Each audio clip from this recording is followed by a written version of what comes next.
Bismillahirrahmanirrahim. Assalamualaikum warahmatullahi wabarakatuh. Alhamdulillahilladzi ahyana ba'dama amatana wa ilaihin nusyur. Asyhadu an la ilaha illallah wahdahu la syarikalah. Wa asyhadu anna Muhammadan abduhu wa rasuluh. Sallallahu alaihi wasallam la nabiyya ba'dah. Allahumma salli wa sallim ala alihi wa ashabihi ajma'in. Amma ba'du. Wa ya ayyuhal hadirun rahimakumullah. Usikum wa iyaya bitaqwallah faqad fazal muttaqun. A'udzu billahi minasy syaithanir rajim. Bismillahirrahmanirrahim. Wal 'asri innal insana lafi khusr illal ladzina amanu wa 'amilus solihat wa tawasau bil haqq wa tawasau bis sabr. Shadaqallahul azim. Bapak-bapak dan ibu-ibu jamaah subuh rahimakumullah yang saya hormati. Pertama-tama kita bersyukur kepada Allah dengan mengucapkan alhamdulillah. Pada subuh yang sejuk ini kita masih diberi kesempatan, masih diberi waktu, masih diberi kesehatan oleh Allah sehingga kita bisa menghadiri salat subuh berjamaah. Kemudian kita isi kajian enggak beberapa menit. Kemudian kita kembali ke tempat masing-masing.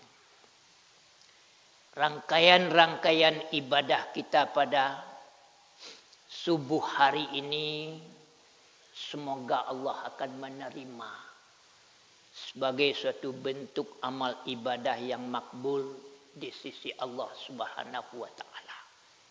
Amin ya rabbal alamin.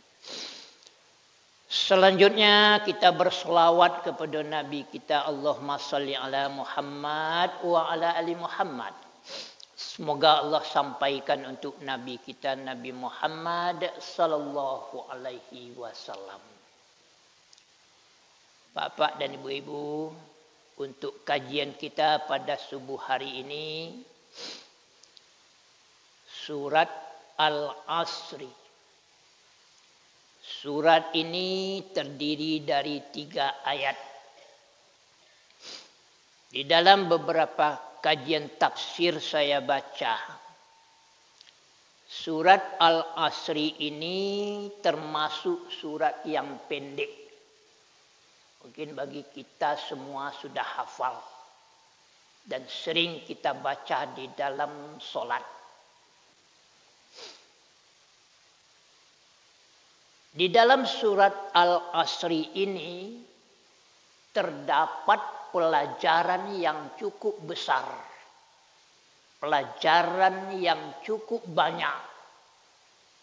Pemahaman yang cukup jadi pedoman dalam kehidupan sebagai manusia, sebagai orang beriman.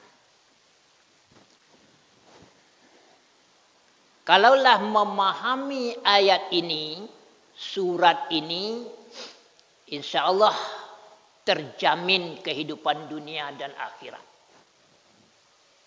Memang sangat penting dan sangat perlu kita menghafal ayat surat ini, mengetahui arti dan maknanya, dan paham apa yang terkandung di dalam ayat ini. Sehingga kita bisa menerapkan dalam kehidupan kita sehari-hari. Baiklah bapak-bapak dan ibu-ibu.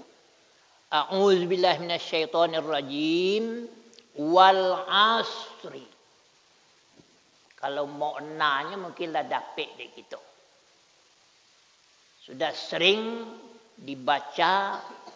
dibacakan wal asri, demi masa, demi waktu, demi waktu asar. Kenapa Allah bersumpah dengan yang dua macam itu?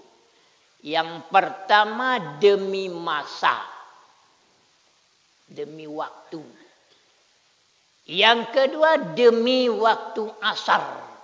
Nah, jadi kalau menurut kajian, Allah itu bersumpah, menurut ahli tafsir, yang pertama bersumpah dengan al-asri itu masa, waktu. Nah, yang kedua Allah itu bersumpah dengan waktu asar. Nah, ini menurut kajian tafsir. Pertanyaannya, kenapa Allah itu bersumpah dengan masa atau dengan waktu?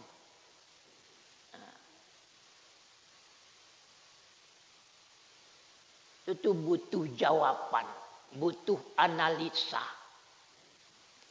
butuh pemahaman. Dalam kajian yang kita baca bahwa Allah itu bersumpah dengan waktu atau masa karena waktu, masa adalah sesuatu yang berjalan terus tanpa henti, tanpa istirahat. Sejak Allah ciptakan, jangankan sebelum alam ini, sejak alam ada, Allah ciptakan waktu itu jalan terus. Kita tidak tahu. Ini menghendaki keseriusan kita dan pikiran. Waktu itu jalan terus. Tidak tahu kita kemana jalannya waktu itu. Dek kita dan tentukan Senin, Selasa, Rabu, Kamis, Jumat, Sabtu sampai Minggu. Itu nan pernah kita hitung. Atau dari bulan ke bulan kita hitung. Dari tahun ke tahun kita hitung. Tetapi persoalannya, waktu itu jalan terus. Pagi subuh senonyan kini, laisa mojo pagi subuh senonyan yang lalu. Laisa mo pak. Laisa mo pagi senonyan kini, jo senonyan yang akan datang. Laisa mo. Samo-samo hari Senin tapi tanggalnya sudah berbeda. Pengkajiannya juga sudah berbeda.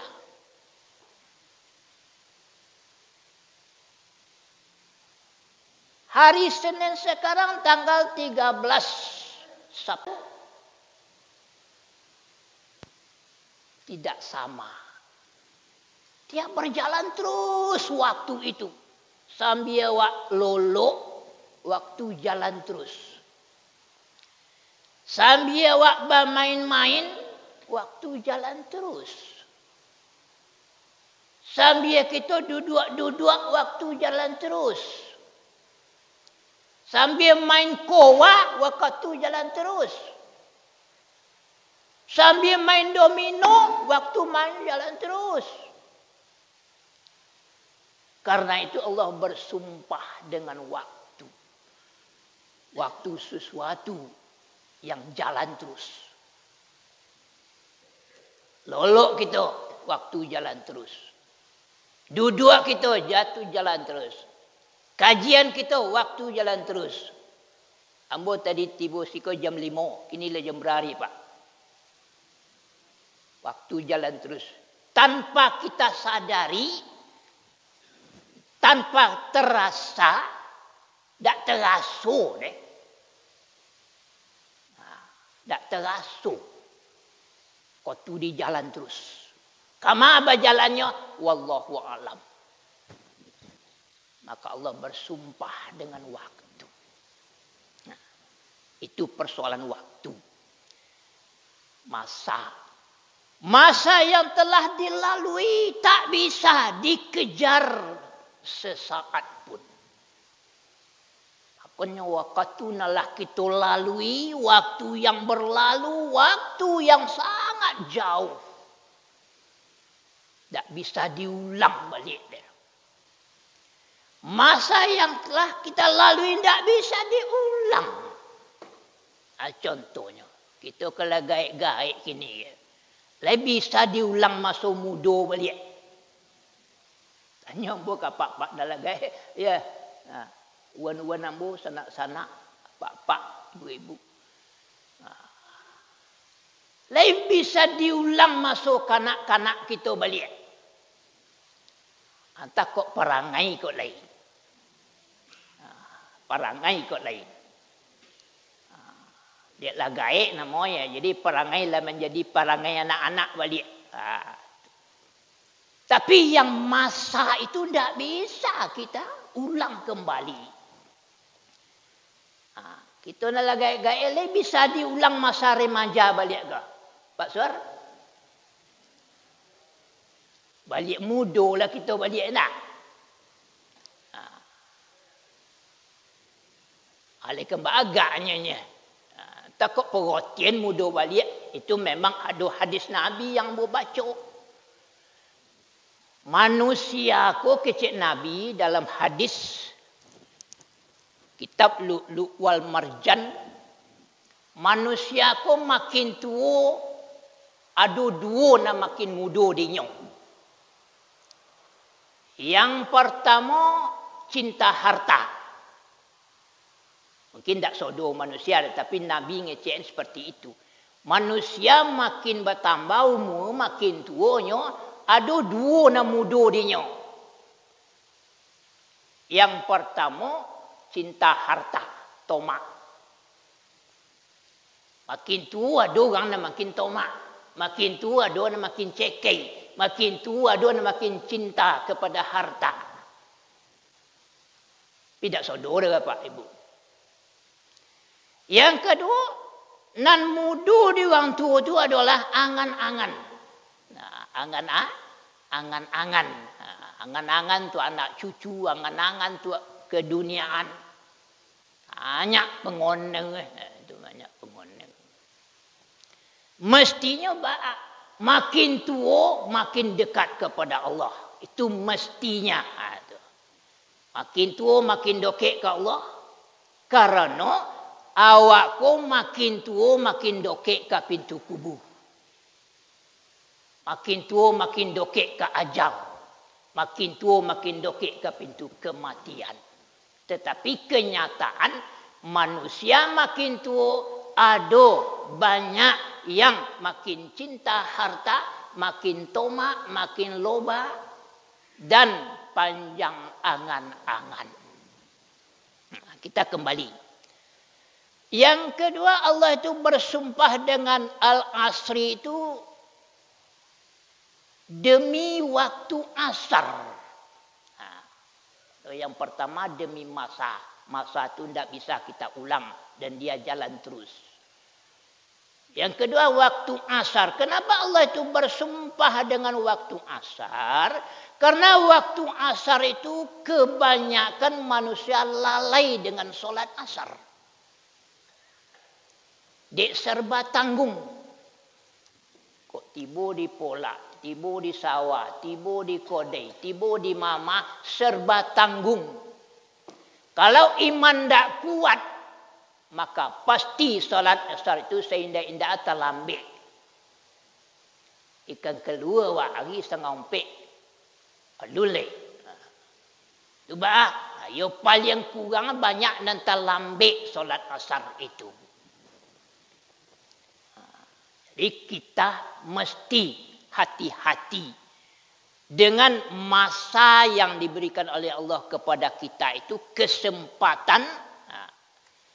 Perlu kita Sikapi agar jangan kita termasuk orang-orang yang tidak tahu dengan waktu. Tidak tahu dengan waktu asar. Berbahaya kalau sholat asar itu kita tinggalkan. Tanggung kerojo abilah. Bisu aja lah sholat asar. Dalam hadis saya baca. Habitat amaluhu. Hapus amalan yang lalu. Kalau sholat asar tinggal dengan sengaja.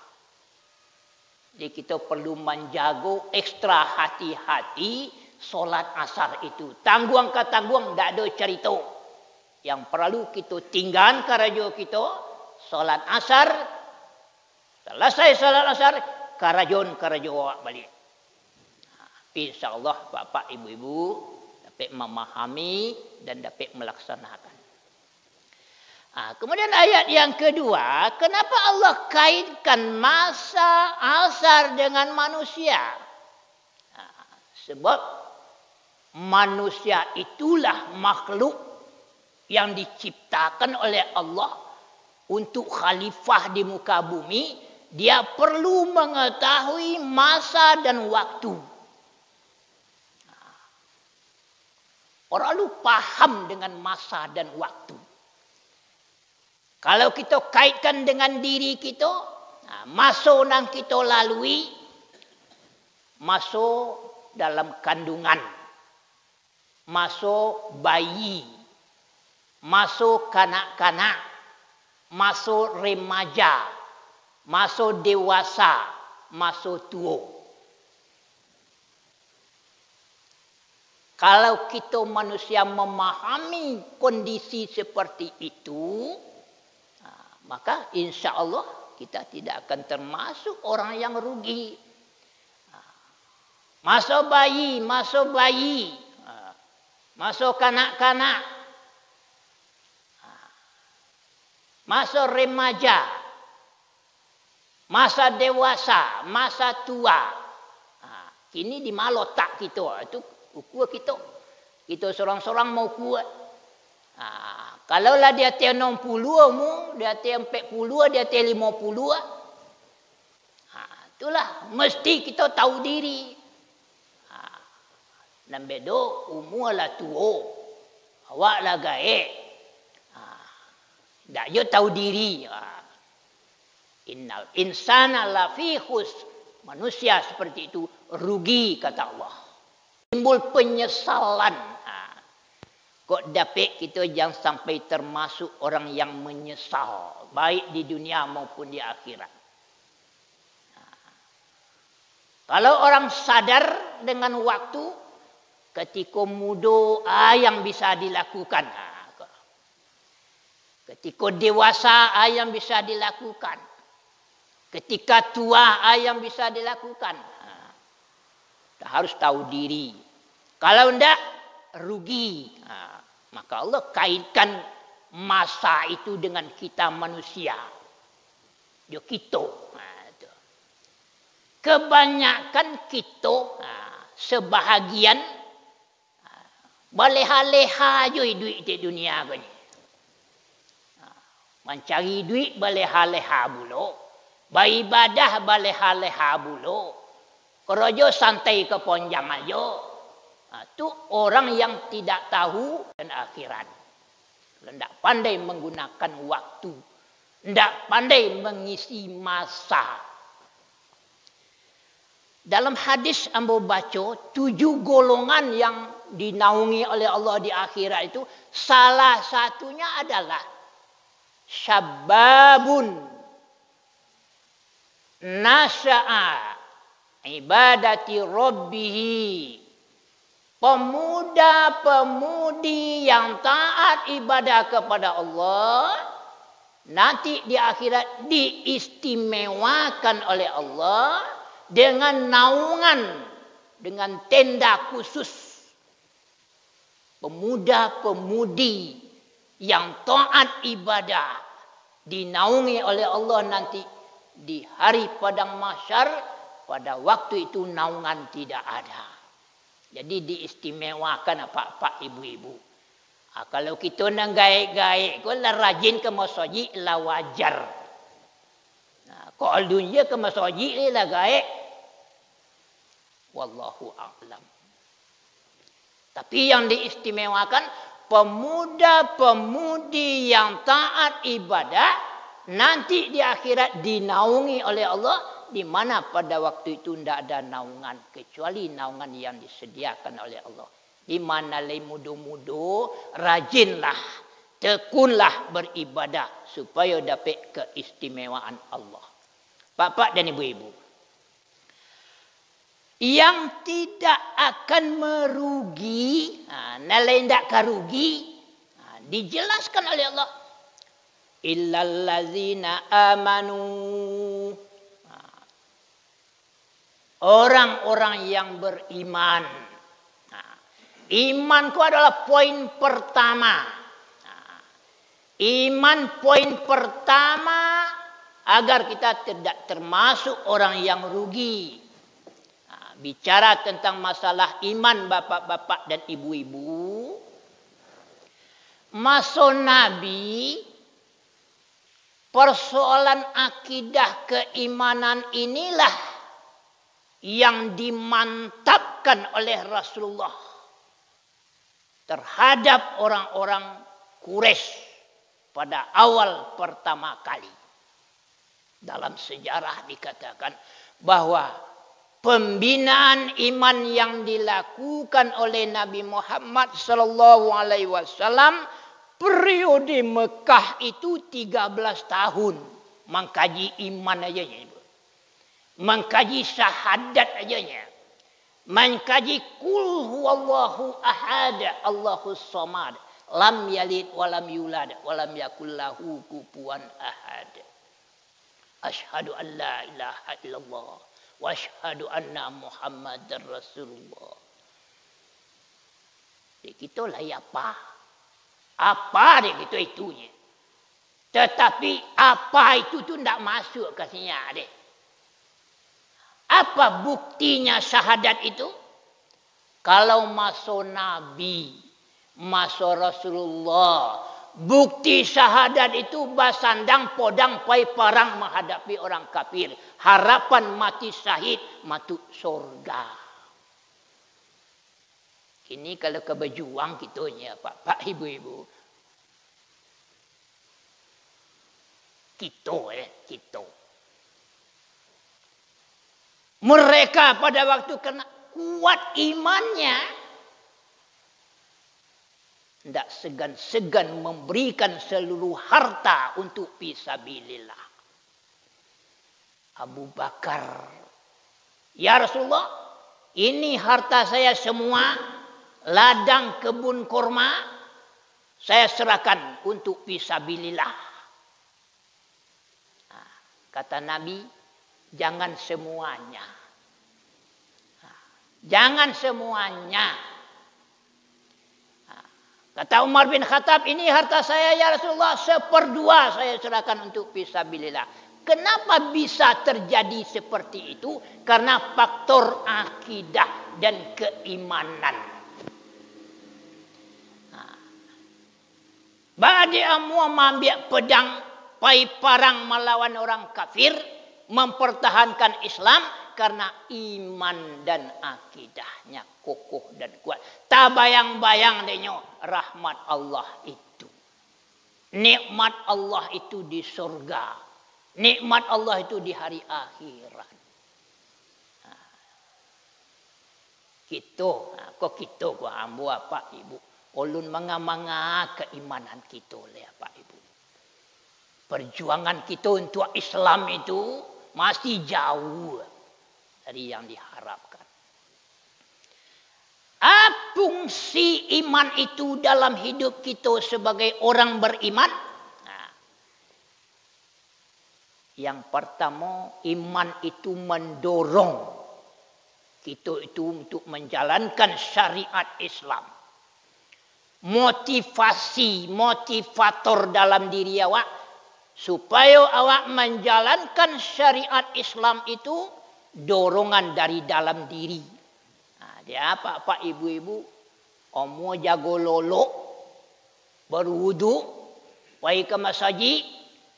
Itu adalah dorongan iman dalam hati kita. Iya dah. Dan kita dapatkan dari buah iman itu adalah ibadah dan amal soleh.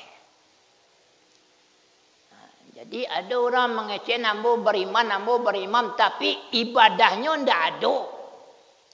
Amal solehnya jauh sekali. Itu bukanlah sebagai orang-orang yang beriman. Makanya iman itu berfungsi untuk mendorong kita berbuat baik, mendorong kita beribadah, mendorong kita beramal soleh, mendorong kita untuk melaksanakan syariat Islam. Yang kedua, iman itu mencegah kita dari perbuatan keji dan mungkar. Kalau Abu Yazid Al-Bustami ahli tauhid mengatakan iman kita manusia ko berbeda dengan iman malaikat. Berbeda dengan iman yang lain. Kalau iman kita manusia ko iman yang bisa bertambah dan bisa berkurang. Ko iman kita ko. Kondisi kita tu turun naik. Grafiknya turun naik. Turun naik. Ketika naik, kuat ibadahnya. Ketika turun, lemah ibadahnya. Itu kondisi iman manusia. Termasuk kita. Kadang-kadang terbudu semangat. Terbudu semangat untuk ke masjid misalnya. Terbudu semangat untuk berinfak misalnya. Terbudu semangat untuk zikir. Terbudu semangat untuk dengarkan kajian. Tapi ada masa tertentu menurun semangat. Malai je hati. Kalau macam itu berarti semangat iman waktu itu kendur. Badak saja. Malai je hati. Badak tak ke surau. Malai je hati. Badak pun naik rasa. Itu ketika itu posisi iman kita melemah. Ampernya turun. Sinyalnya lemah. Karena iman kita itu seperti itu. Agar iman kita itu bisa stabil, maka itulah perjuangan. Kita lawan. Malih itu dilawan. Ponek itu dilawan. Kecuali memang takdir Allah. Tak kolok misalnya. Jadi ada pihak ke dewan. Yang ketiga, fungsi iman itu adalah memfilter sesuatu yang terjadi, sesuatu yang datang kepada kita, sesuatu yang muncul, itu perlu difilter dengan iman. Mungkin dari manusia-manusia yang menyampaikan informasi kepada kita, macam-macam informasi. Perlu kita filter dengan iman kita.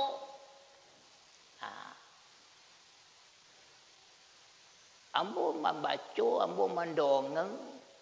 Di masjid kita ku ada yang perlu difilter.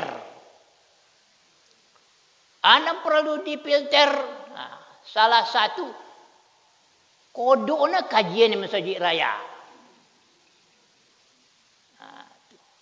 Itu perlu difilter, tidak sodolo diterima dari usul macam itu.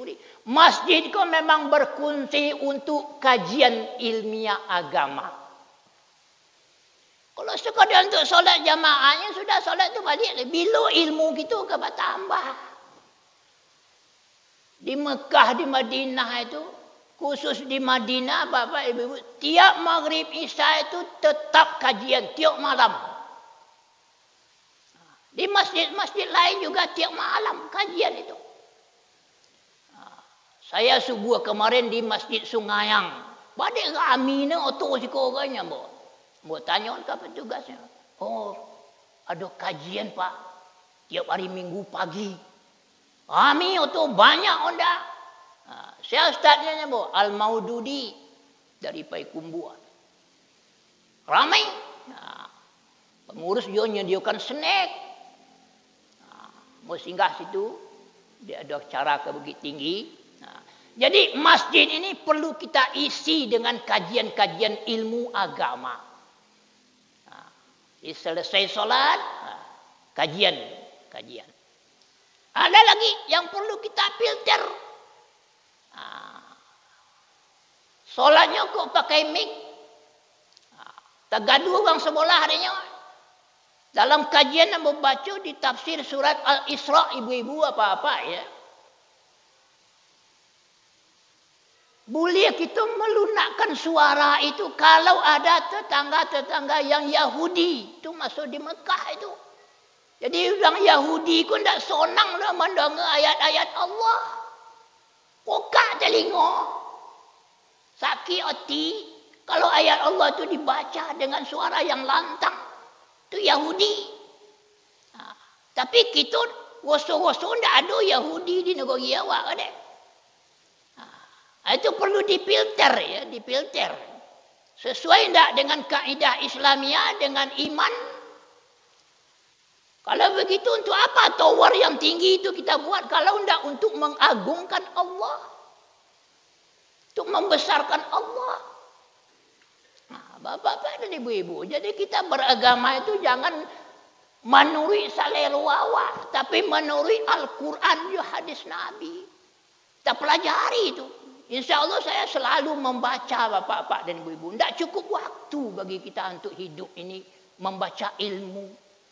Tak cukup waktu. Waktu jalan terus awak makin gaek. Buku alunya selesai tak baca oleh. Awak makin gaek.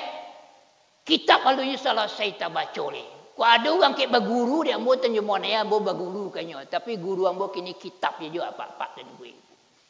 Kita dikejar waktu. Ajal kita semakin dekat. Maka ada wasiat yang saya baca dalam kitab. Satu kitab. Wahai umat katanya.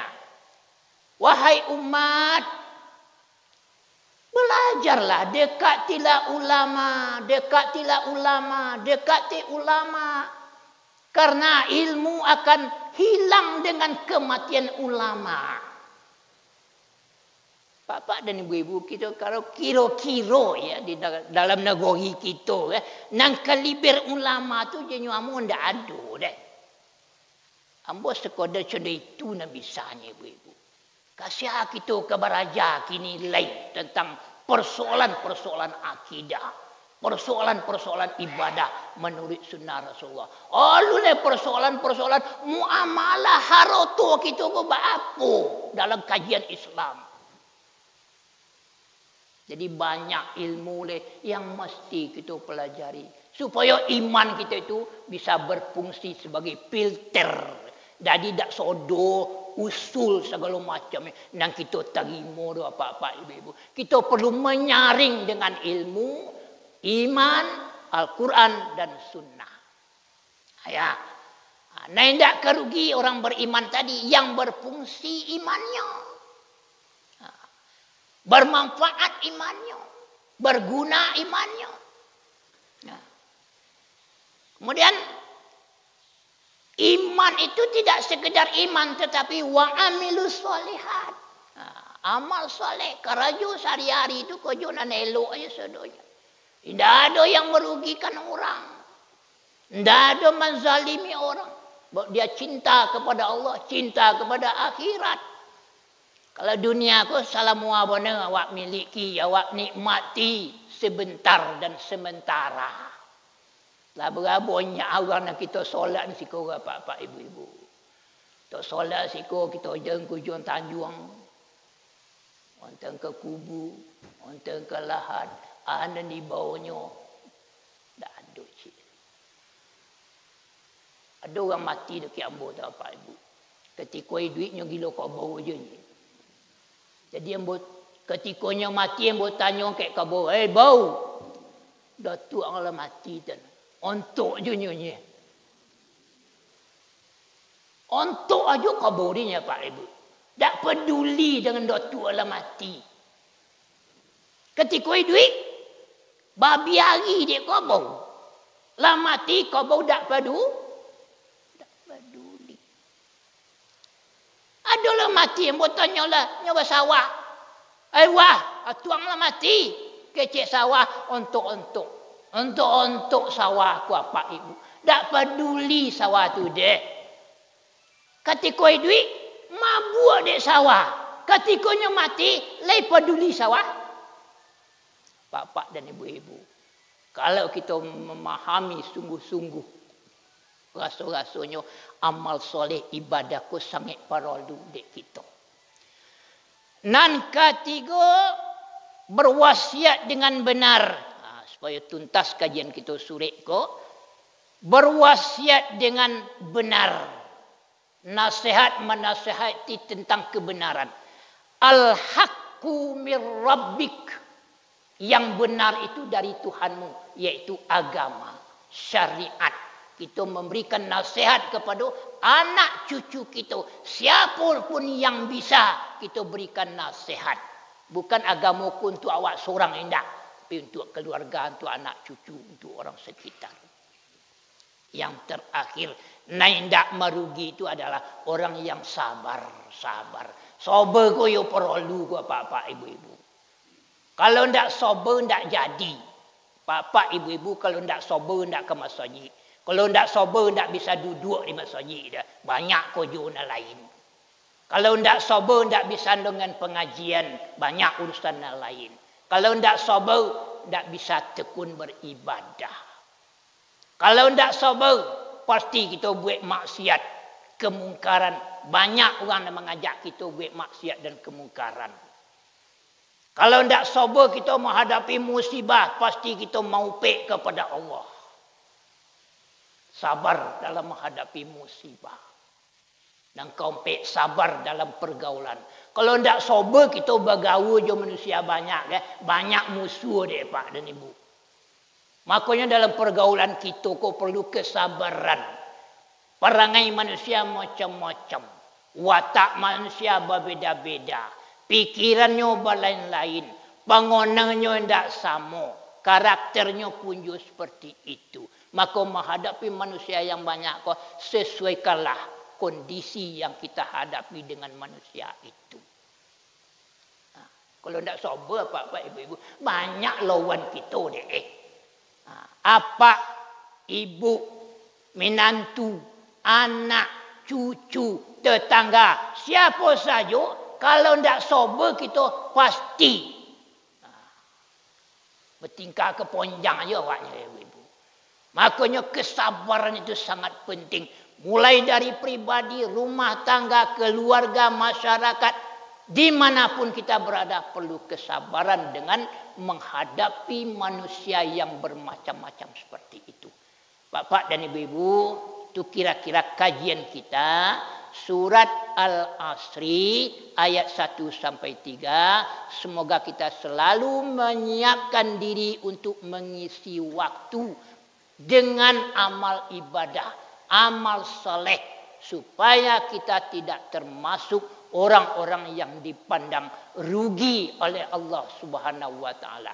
Hidup kita hanya sebentar, hidup kita hanya sekali. Jangan sampai kita sia-sia dalam menggunakan masa yang kita lalui. Semoga bermanfaat. Assalamualaikum warahmatullahi wabarakatuh. Alhamdulillah.